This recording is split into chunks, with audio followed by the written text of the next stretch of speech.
오늘 이 시간에 하나님께서 우리에게 주신 말씀은 요한복음 1장 43절에서 51절 말씀입니다. 요한복음 1장 43절에서 51절 말씀입니다. 제가 봉독하겠습니다. 이튿날 예수께서 갈릴리로 나가려 하시다가 빌립을 만나 이르시되 나를 따르라 하시니 빌립은 안드레와 베드로와 한 동네 베세다 사람이라. 빌립이 나다나엘을 찾아 이르되 모세가 율법에 기록하였고 여러 선지자가 기록한 그 일을 우리가 만났으니 요셉의 아들 나사렛 예수니라.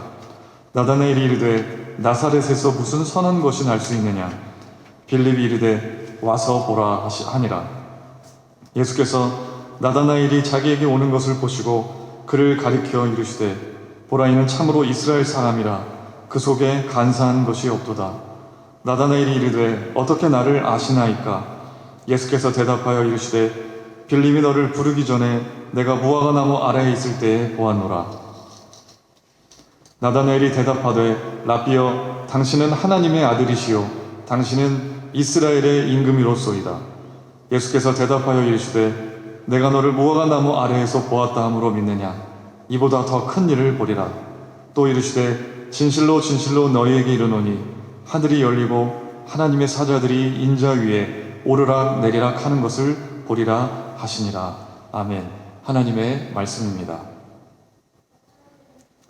오늘 거룩한 주일, 예수님께서 부활하신 날, 여러분 기쁨으로 하나님께 예배를 드리시게 되길 바랍니다. 예수님께서 공생애를 시작하시며 가장 먼저 하셨던 말씀은 회개하라, 하나님 나라가 가까이 왔다 라는 복음의 메시지였습니다. 그 복음을 선포하신 후에 또 가장 먼저 하셨던 일은 제자를 세우시는 일이었습니다.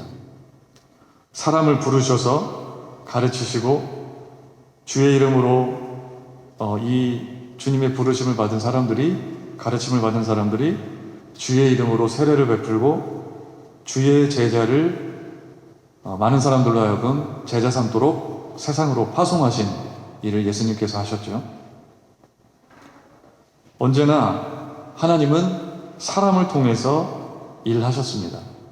하나님께서 일하시는 방식은 언제나 주님의 말씀에 순종할 준비가 된 사람들을 통해서 그들에게 사명을 주시고 그들이 무엇을 해야 할지 알려주시고 그들에게 지시하셔서 그들의 순종을 통하여 하나님은 일해 오셨습니다.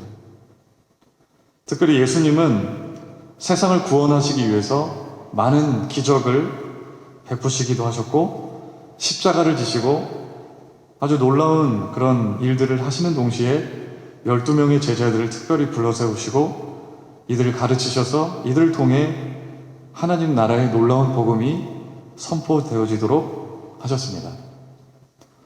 오늘 본문에서도 예수님은 한 사람을 제자로 부르시는 장면을 기록하고 있습니다. 그의 이름은 나다나엘. 이름의 뜻이 무엇이냐면 하나님께서 주셨다라는 의미입니다. 나다나엘은 자신의 이름, 하나님께서 주신 이 삶, 하나님께서 선물로 주신 이 삶을 정말 하나님께 영광 돌리는 삶이 될 수 있도록 자신의 이름의 의미가 아깝지 않은 삶을 살아가려고 분명히 노력했을 겁니다. 나다나엘은 분명히 신앙이 있는 사람이었죠. 그래서 메시아를 기다리는 사람이었고 예수님께서 오늘 본문에서 말씀하시는 것처럼 빌립이 너를 부르기 전에 나다나엘, 네가 무화과 나무에 있을 때에 보았다고 하셨는데 유대 전통에 의하면 무화과 나무 아래에 있었다라는 표현은 당시 말씀이었던 토라를 묵상하는 그런 행위를 나타내기 위한 완곡 어법이라고 하죠.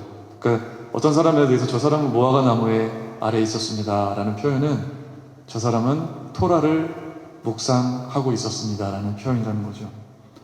그러니까 나다나엘은 말씀에 대한 열심이 있었던 사람이었고 메시아를 기다리는 신앙의 사람이었고 한편으로 또 오늘 본문에 보니까 동시에 남의 말을 있는 그대로 바로바로 쉽게 받아들이지 않는 그런 이성적인 사람이었음을 우리가 짐작해 볼 수가 있습니다. 43절에 보니까 예수님을 이미 만나서 예수님의 제자가 된 빌립이 나다나엘을 찾아온 거죠. 그리고 찾아와서 자기가 만난 이 예수님이 율법에서 여러 선지자가 예언한 그 메시아다. 그리고 이분은 바로 요셉의 아들 나사렛 예수다. 내가 그분을 만났다라고 나다나엘에게 소개를 합니다. 그때 대뜸 나다나엘이 한 말이 무엇일까요? 나사렛에서 무슨 선한 것이 날 수 있느냐?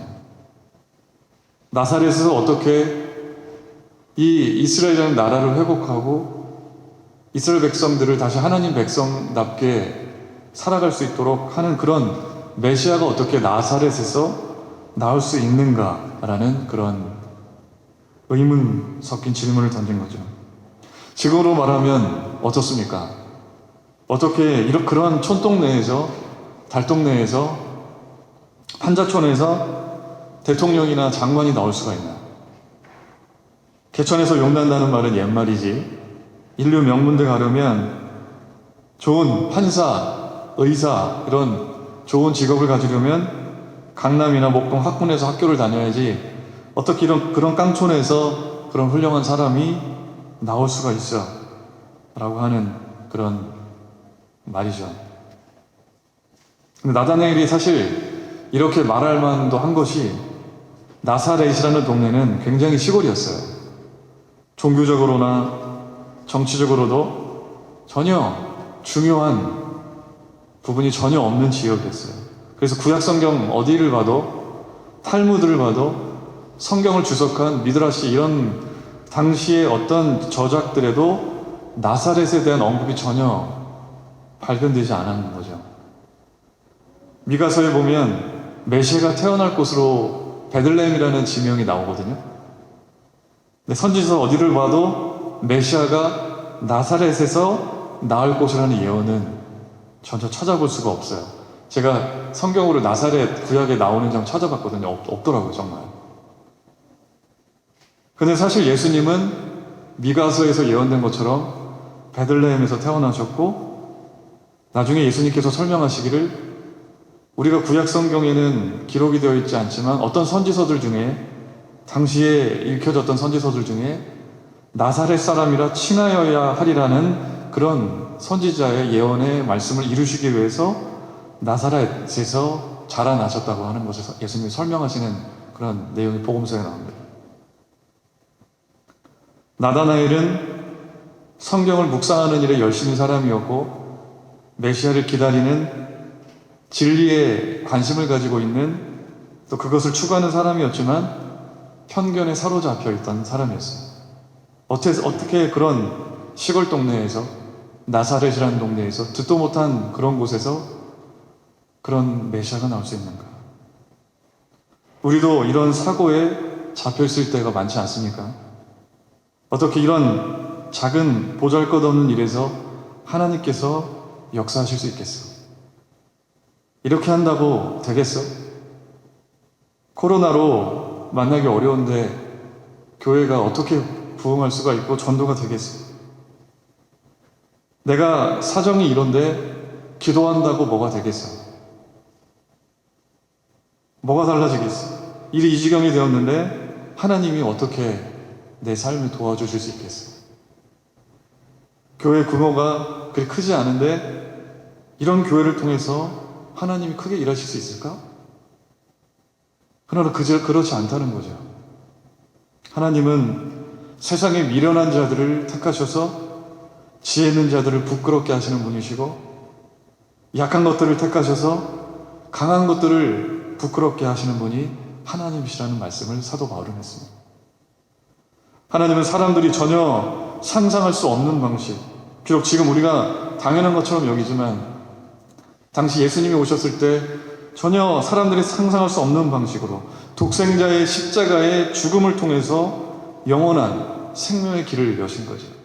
십자가에 죽은 선지자라고 여겨지는 그 저런 예수를 통해서 어떻게 인류 구원이라는 놀라운 역사가 일어날 수 있는가 라고밖에 생각할 수 없었던 그 사건을 통해서 예수님은 온 인류를 구원하신 것이죠.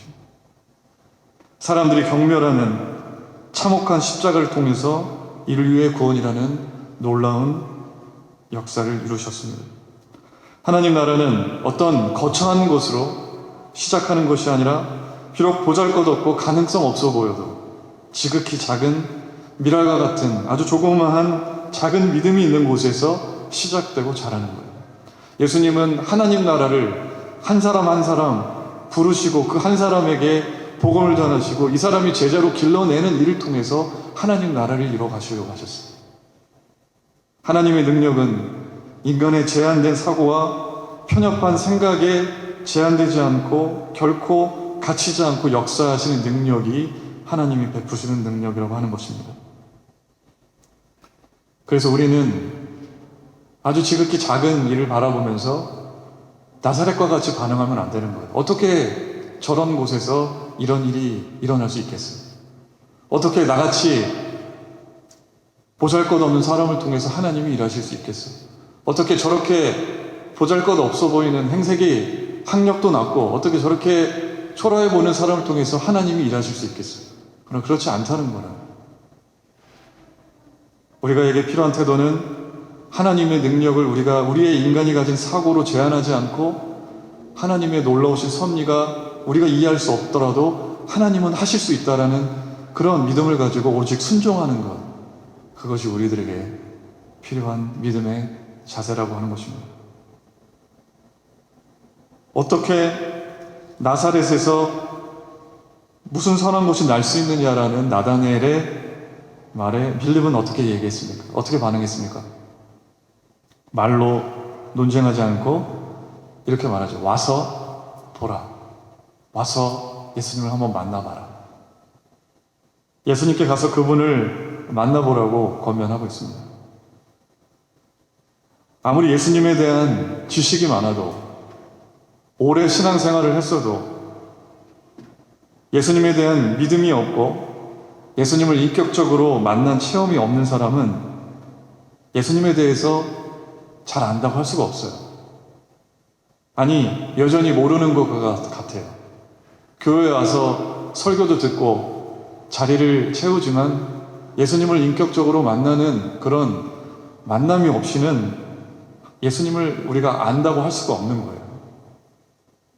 신앙은 지식이 아니라 분명한 예수님과의 만남이고 그 만남을 통해서 삶이 변하고 꿈이 변하고 삶의 목적이 바뀌는 거예요.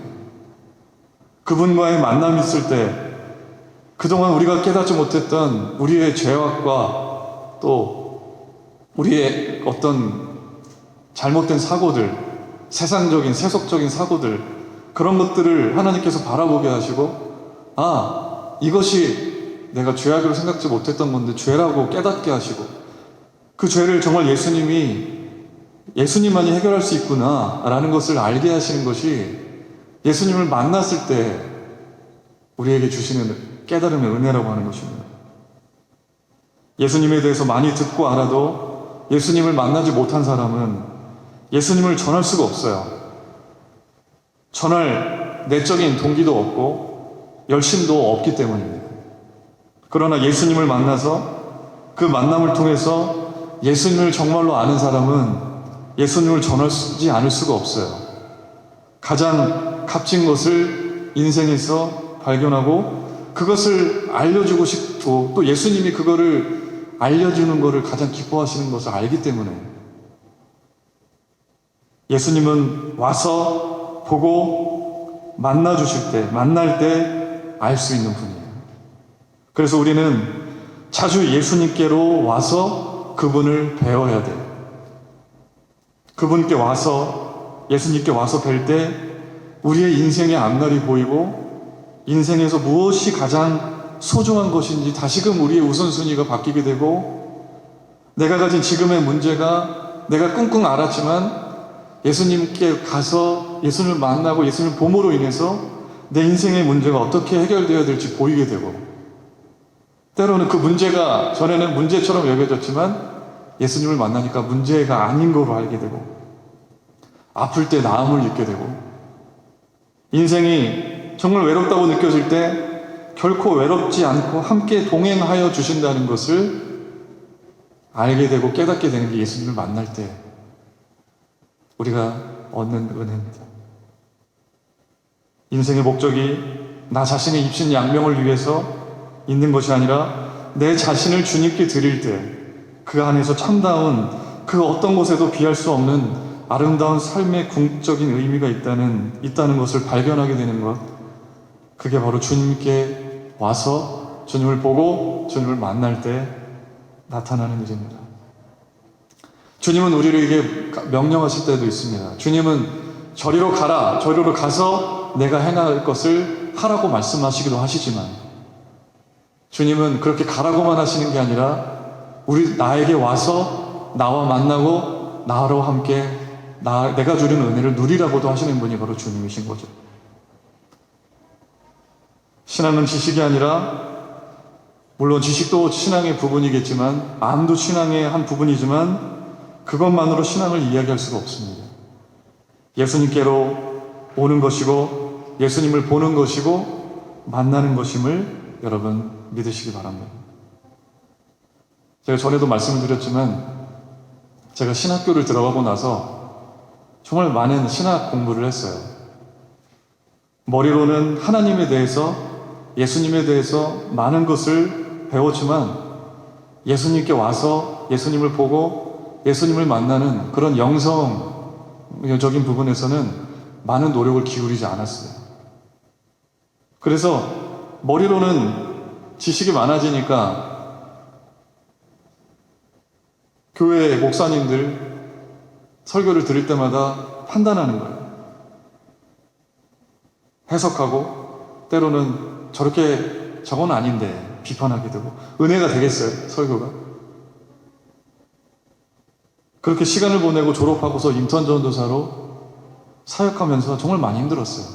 머리로는 많이 알지만 영성으로는 준비가 안 됐어요. 저는 공부 열심히 하면 그때는 그게 사역 잘하는 것과 크게 비례한다고 생각했어요. 공부 열심히 해놓으면 내가 나중에 큰 사역에 보탬이 될 거야. 물론 보탬이 될 수 있죠. 그러나 그 밑바탕에 영성, 주님께 와서 주님을 보고 주님을 만나는 것이 기본이고, 그게 밑바탕에 깔려있지 않으면 그게 아무런 소용이 될 수 없다라는 거죠. 내 안에 영성은 말말라 있고 은혜가 없으니까 그것을 나눠주지도 못하고 시간이 갈수록 탈출만 되는 그런 제 자신을 발견한 적이 있었습니다. 그런데 끊임없이 어떤 교회에서 사역할 때에는 끊임없이 기도하고 찬양하고 예수님과의 지속적인 만남이 있고 목사님 설교를 통해서 은혜를 받고, 그때 느꼈던 건 뭐냐면 정말 사역이 행복할 수 있구나.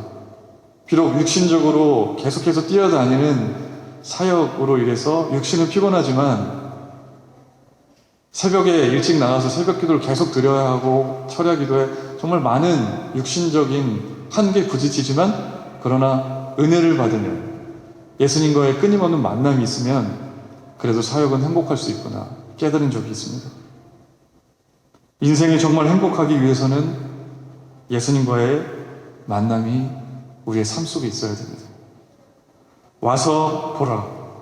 예수님과의 만남을 통해서 정말 행복한 삶이 무엇이고, 행복한 사역이 무엇이고, 행복한 직장생활이, 행복한 가정생활이 무엇인지 발견하시게 되길 바랍니다.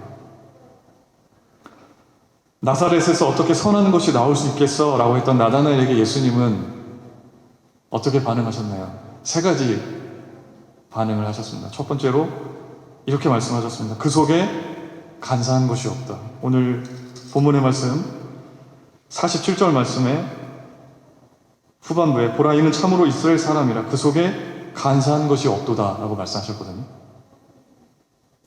거짓이 없고 진실하고 솔직하다. 그 사람의 나다나엘의 장점을 지적하고 칭찬해 주신 거죠. 여러분, 약점 없는 사람이 있습니까? 이 세상에 완벽한 사람은 없어요. 예수님만이 완벽하죠. 누구나 장점도 있지만 분명히 약점도 있어요. 착한 사람이지만 강직하지 못하고 유약하고, 어떤 사람은 강인한 사람이지만 다혈질이어서 화를 내는 사람도 있고, 우리가 사람을 볼 때 우리는 약점을 먼저 들추어내는 선수 아닙니까? 저 사람은 저래서 싫고, 이 사람은 저래서 만나기 싫고, 이 사람은 그래서 상종하기 싫고,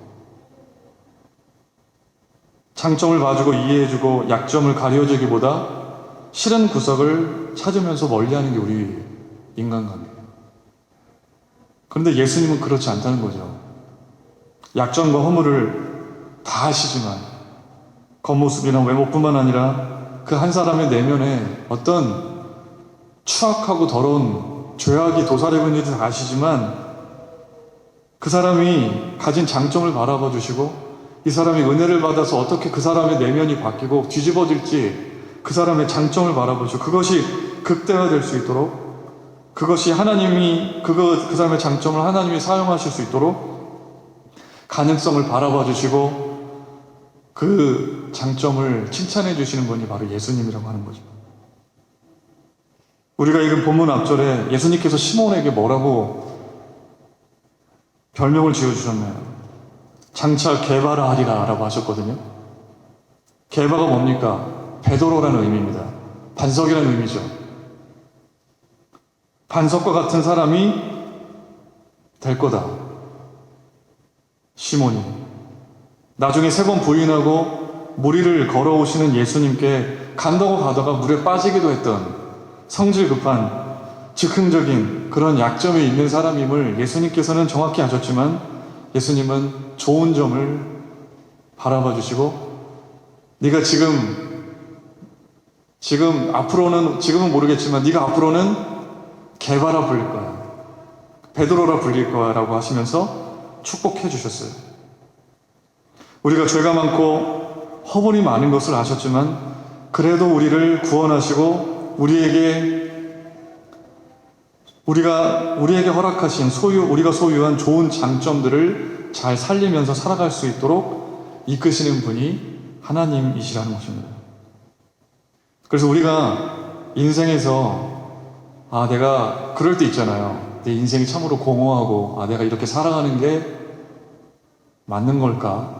내 삶이 정말 의미가 풍성한 삶을 살아가고 있는 걸까? 그런 의문이 들 때 많잖아요. 내가 지금 이거를 선택해서 이런 직업을 가지고 살아가고 있는데 이게 정말 풍성한 삶일까? 그런 질문이 들 때 우리가 풍성한 의미가 가득한 삶을 사는 비결은 하나님께 우리의 인생을 드리는 거죠. 하나님께서 우리가 가장 잘 아는 것을 가장 잘하는 것을 아시고 그 가장 잘하는 것을 더 잘할 수 있도록 더 우리가 생각하는 것보다 더 좋고 아름답고 선한 곳에 우리가 가진 것들을 아낌없이 쓸 수 있도록 하나님께서 인도하시기 때문에 우리가 하나님께 우리의 인생을 드릴 때 우리의 의미가 풍성해질 수가 있는 거예요.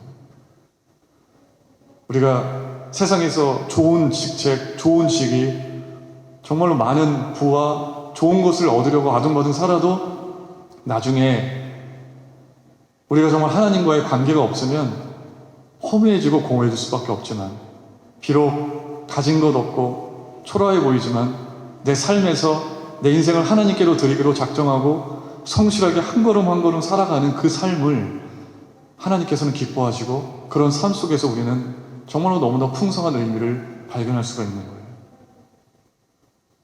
예수님께서 나다나엘에게 하신 두 번째 하신 것은 칭찬하신 거죠.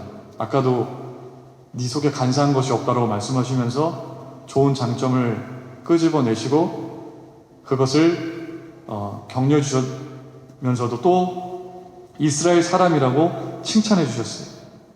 이스라엘 사람이라고 하는 거는 그 이스라엘 이름이 뭡니까? 하나님과 겨루어 이겼다라는 말이죠. 하나님과 겨루어 이기는 하나님의 언약 백성이라고 칭하여 줄 만한 사람이라고 하는 것입니다. 언제나 예수님은 격려하시고 우리들을 세워주시고 위로하시고 일으켜주시는 분이지 예수님께로 갔을 때 우리가 낙담하게 되는 경우가 있습니다. 우리가 낙담했을 때 예수님께 가면 예수님은 우리에게 소망을 주시고 정말 예수님을 만나는 교제가 있을 때 예수님은 우리들을 일으켜 세우시지 우리가 예수님께로 갔을 때 낙담하는 경우 있었나요?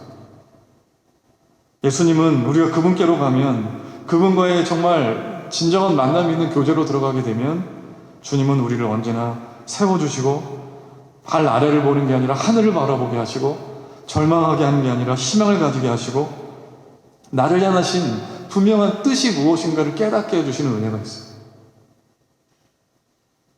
예수님께서 이렇게 나다나엘을 칭찬하시자 나다나엘의 마음이 활짝 열렸어요. 그리고 나다나엘이 어떻게 고백합니까? 라피여, 당신은 하나님의 아들이시요 당신은 이스라엘의 임금이로소이다.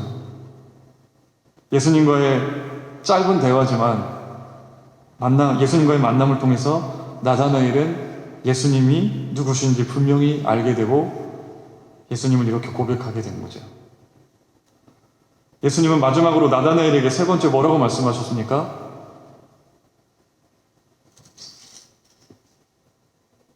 50절에 내가 너를 무화과나무 아래에서 보았다고 함으로 믿느냐? 이보다 더 큰 일을 보리라. 이보다 더 큰 일을 보리라고 말씀하셨어요. 그리고 51절에서도 이렇게 말씀하셨죠. 또 이르시되 진실로 진실로 너희에게 이르노니 하늘이 열리고 하나님의 사자들이 인자 위에 오르락 내리락 하는 것을 보리라. 51절의 말씀을